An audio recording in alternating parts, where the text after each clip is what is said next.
الحمد لله وكفى وسلام على عباده الذين اصطفى أما بعد. أعوذ بالله من الشيطان الرجيم. بسم الله الرحمن الرحيم. واتبع ملة إبراهيم حنيفا. وقال تعالى: واتبع سبيل من أناب إلي. وقال تعالى: واصبر نفسك مع الذين يدعون ربهم بالغداة والعشي يريدون وجهه ولا تعد عيناك عنهم تريد زينة الحياة الدنيا ولا تطع من أغفلنا قلبه عن ذكرنا واتبع هواه وكان أمره فرطا. وقال صلى الله عليه وآله وسلم: إن الله يبعث لهذه الأمة على رأس كل 100 سنة من يجدد لها أمر دينها، أو كما قال عليه الصلاة والسلام. سبحان ربك رب العزة عما يصفون وسلام على المرسلين والحمد لله رب العالمين. اللهم صل على سيدنا محمد وعلى آل سيدنا محمد وبارك وسلم. اللهم صل على سيدنا محمد وعلى آل سيدنا محمد وبارك وسلم. اللهم صل على سيدنا محمد وعلى آل سيدنا محمد وبارك وسلم. میں نے شروع میں 3 آیتیں پڑھی. تینوں آیتوں میں اللہ تعالیٰ نے حکم فرمایا ہے کچھ چیزوں کا سیدنا محمد الرسول اللہ صلی اللہ علیہ وآلہ وسلم. ان سے یہ فرمایا ایک آیت میں کہ محمد، ابراہیم جو میرا دوست گزرا ہے اس کے راستے پر مضبوطی سے جمے رہنا، اس کا اتباع کرتے رہنا، اس کے پیچھے پیچھے چلنا. ذرا غور فرمائیے، کس کو حکم ہو رہا ہے؟ امام الانبیاء سید الرسل محمد الرسول اللہ صلی اللہ علیہ وسلم. اور حکم کس بات کا ہو رہا ہے؟ آگے چلنے کا یا پیچھے چلنے کا؟ نئی راہ نکالنے کا حکم ہو رہا ہے یا پچھلوں کے راستے پر پیچھے پیچھے چلنے کا حکم ہو رہا ہے؟ غور کیجئے گا کس کو حکم ہو رہا ہے. میں پھر کہہ رہا ہوں، میں تقریر کرنے نہیں بیٹھا، آپ سے بات کرنے بیٹھا ہوں. جب تک آپ سمجھتے نہیں چلیں گے آگے بڑھنے میں اچھا نہیں لگے گا. حکم کس کو ہو رہا ہے؟ بتاؤ، پیچھے سے بتائیں، بتائیے، کوئی صاحب کہیے نا، کس کو حکم ہو رہا ہے؟ اللہ کے رسول. کس بات کا حکم ہو رہا ہے؟ پیچھے چلنے کا.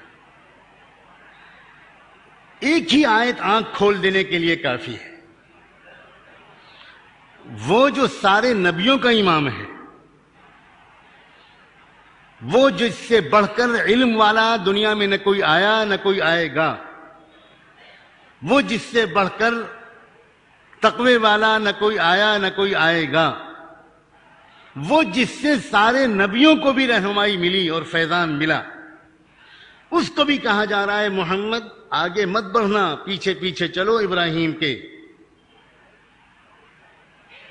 دوسری آیت جو میں نے ابھی پڑھی تھی اس میں بھی حضور اکرم صلی اللہ علیہ وآلہ وسلم کو ہدایت: واتبع سبیل من اناب الی. محمد، میرے جو بندے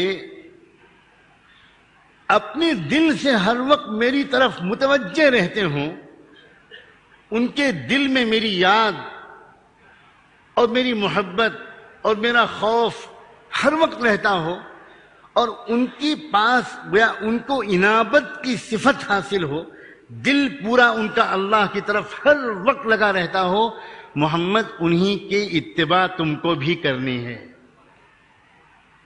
تیسری آیت جو میں نے پڑھی تھی، بھائی چائے سرو کرنا بند کر، بالکل بند کر۔ میں تو حیران ہوں، کیا مولوی مدراس میں کوئی اسلام نیا ہے؟ یہ کیا ہے؟ یہ میری سمجھ میں نہیں ہے۔ یہاں کے علماء نے آپ کو کتنا بگاڑا ہے آپ کی محبت کی وجہ سے۔ دین کی مجلس میں چائے چل رہی، بھائی یہ کون سی حدیث میں آیا ہے؟ ابھی بہت حدیث کے حوالے بیان کر رہے تھے آپ۔ یہ کون سی فرقے کا مسلک ہے مجھے بتائیے؟ آج کئی فرقوں کا بیان میں نے سنا، یہ کون سی فرقے کا ہے؟ شافعی، حنفی، مالکی؟ یہ تو کوئی بالکل پاگل قسم کا فرقہ ہے۔ کیا ہے یہ؟ واقعی میں سچ کہتا میں حیران ہوں، کہاں چلا گیا وہ ادب، وہ عشق، وہ محبت، وہ لگن؟ اللہ اور رسول کا تذکرہ ہو رہا اور ہم چائے پی رہے ہیں۔ یہ بہت عجیب سی بات ہے۔ امید ہے کہ آئندہ یہ غلطی آپ نہیں کریں، چھوڑیے اس کو۔ یہ معمولی چیزیں نہیں، میں بھی بتاؤں گا کہ سب کیوں ہے۔ یہ میں کچھ کہنا چاہتا ہوں، اللہ جانے کہ تھوڑے وقت میں کچھ کہہ سکوں۔ آج میں بہت صاف بات کرنا چاہتا ہوں، شاید میں نے ابھی تک اتنی صاف بات اس شہر میں کبھی نہیں کی۔ اللہ آسان کر دے۔ تیسری آیت میں اللہ تعالیٰ نے حضور اکرم صلی اللہ علیہ وآلہ وسلم کو پھر حکم دیا اور فرمایا وَاصْبِرْ نَفْسَكَ مَعَ الَّذِينَ يَدْعُونَ رَبَّهُمْ بِالْغَدَاةِ وَالْعَشِيِّ۔ محمد، اپنے آپ کو، اپنی ذات کو، اپنے نفس کو جمائے رکھنا صبر کے ساتھ، میرے ان بندوں کے ساتھ جو صبح و شام اللہ کا ذکر کیا کرتے ہیں۔ وَلَا تَعْدُ عَيْنَاكَ عَنْهُمْ، تمہاری آنکھیں میرے ان بندے جو مجھے یاد کرتے ہیں، مجھ سے دعائیں مانگتے ہیں صبح و شام، تمہاری آنکھیں ان کو نظر انداز کر کے کہیں اور چمک دمک والوں کے پاس جا کر نہ اٹک جائیں۔ ترید زینت الحیات الدنیا، ایسا نہ ہو محمد کہ تمہارے ساتھ یہ جو غریب قسم کے صحابہ ہیں، بہت غریب، پیٹ پر پتھر بنے ہوئے، مہینوں جن کے گھر میں چولہا نہیں جلتا، بدو دیہاتی قسم کے لوگ، وہ بڑے انٹلیکچول نہیں ہیں، بڑے دانشور نہیں ہیں، ملکوں کے لیڈر نہیں ہیں بہت سے ان میں سے۔ ایسا نہ ہو محمد کہ تم ان کو نظر انداز کر کے ان بڑے بڑے لوگوں کے ساتھ بیٹھنا زیادہ پسند کرنے لگو۔ اگر ایسا ہوگا تو یہ اس بات کی علامت ہوگی کہ تمہارے دل کو بھی دنیا کی چمک دمک کی محبت زیادہ ہے۔ ترید زینت الحیات الدنیا ولا تطع من اغفلنا قلبه عن ذکرنا۔ اللہ اکبر، اللہ۔ اور محمد، جس کے دل کو ہم نے اپنی یاد سے محروم کر دیا ہو، اس کی بات بالکل مت ماننا۔ کس سے کہہ رہے ہیں اللہ تعالیٰ؟ اللہ۔ جس کے دل کو ہم نے اپنی یاد سے محروم کر دیا ہو، اللہ تعالیٰ فرما رہے ہیں اس کی کوئی بات نہ ماننا۔ اور جس کا حال یہ ہو کہ شریعت اور سنت پر چلنے کے بجائے وہ اپنی خواہشات پر چلنا زیادہ پسند کرتا ہے، اس کی بات بھی نہ ماننا۔ وَكَانَ أَمْرُهُ فُرُطًا، اور جس کے معاملات میں بے اعتدالی ہو، اعتدال سے وہ بالکل ہٹ جائے، دین کے کچھ شعبوں کو بہت کم اہمیت دے اور دین کے کچھ مسائل کو بہت بڑے اختلاف کا مسئلہ بنا دے، ہرگز تم اس کے پیچھے مت چلنا۔ وَكَانَ أَمْرُهُ فُرُطًا، اس کی کوئی بات نہ ماننا۔ اللہ اکبر۔ میں تو کہتا ہوں کہ اگر سیدنا محمد رسول اللہ صلی اللہ علیہ وآلہ وسلم ان کی بندگی مکمل نہ ہوتی، ان کی عبدیت آخری درجے کو نہ پہنچی ہوتی، تو وہ دبے لفظوں میں اللہ سے کہنے کی شاید ہمت کرتے کہ اللہ، آپ مجھ سے یہ سب باتیں کیوں کہہ رہے ہیں؟ کیا آپ کو مجھ سے ان باتوں پر کچھ ڈر ہے؟ مگر صلاۃ و سلام ہو محمد رسول اللہ کہ اپنی امت کی تربیت کی خاطر وہ ایسے بھاری باتوں کو بھی اپنے کندھوں پر برداشت کرتے تھے۔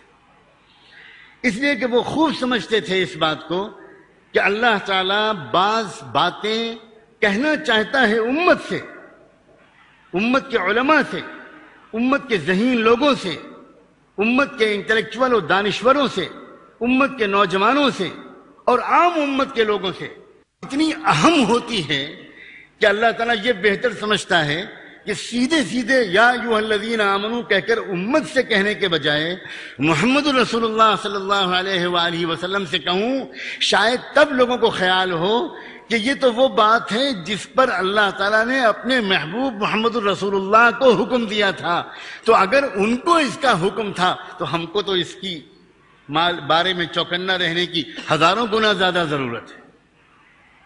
دیکھیے، ایک بات سمجھنے کی کوشش کیجیے، یہ جو ہمارا آپ کا نفس ہے نا، یہ بڑی خطرناک چیز ہے۔ یہ نفس جو ہے یہ کسی طرح اس بات پر آمادہ نہیں ہونے دیتا کہ ہم کسی کو اپنا بڑا بنائیں، کسی کو اپنا بڑا بنائیں، کسی کو رہبر تسلیم کریں، کسی کے پیچھے چلیں۔ یہ بات نفس پر بہت شاق ہے، بہت گراں گزرتی ہے، کیونکہ نفس یہ خیال دل میں ڈالتا ہے کہ بھئی تم کو کسی کے پیچھے چلنے کی کیا ضرورت، تم تو خود اس لائق ہو کہ لوگ تمہارے پیچھے چلیں، تمہارے پاس تو بڑا علم ہے، بڑا مطالعہ ہے، بڑے ذہین ہو، تم تو عالم ہو، مقرر ہو، مفسر ہو، محدث ہو۔ کہاں مفسر اور محدث، کہاں عالم اور فقیہ، اللہ تو رسول اللہ